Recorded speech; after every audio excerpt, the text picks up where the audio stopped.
Naiuwi na po ang bangkay ng OFW na natagpo ang patay sa Hong Kong. Nakatutok si Micaela Papa.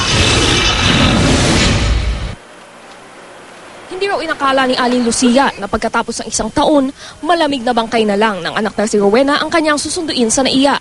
February 5, natagpuan ang katawan ni Rowena na lumulutang sa dagat sa Hong Kong, kung saan 5 taon siyang naging OFW.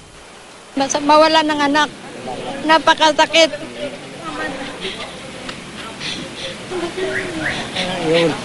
Siya lang ang inaasahan ng mga kapatid niya, nawawala pa.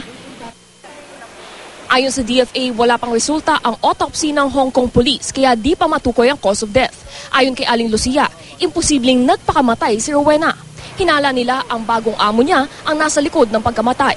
January 21 daw kasi nakatawag si Rowena sa hipag at nagsumbong na masama ang sitwasyon sa kasalukuyang amo.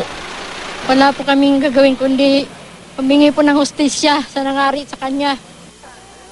4 na araw ibuburol sa Antipolo ang labi ni Rowena bago ilibing sa Miyerkules. Yung kanyang survivor, yung kanyang legal dependents ay makakatanggap ng death benefits plus burial benefit.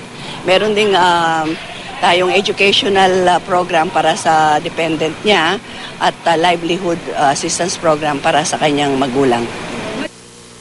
Micaela Papa, nakatutok, 24 Oras.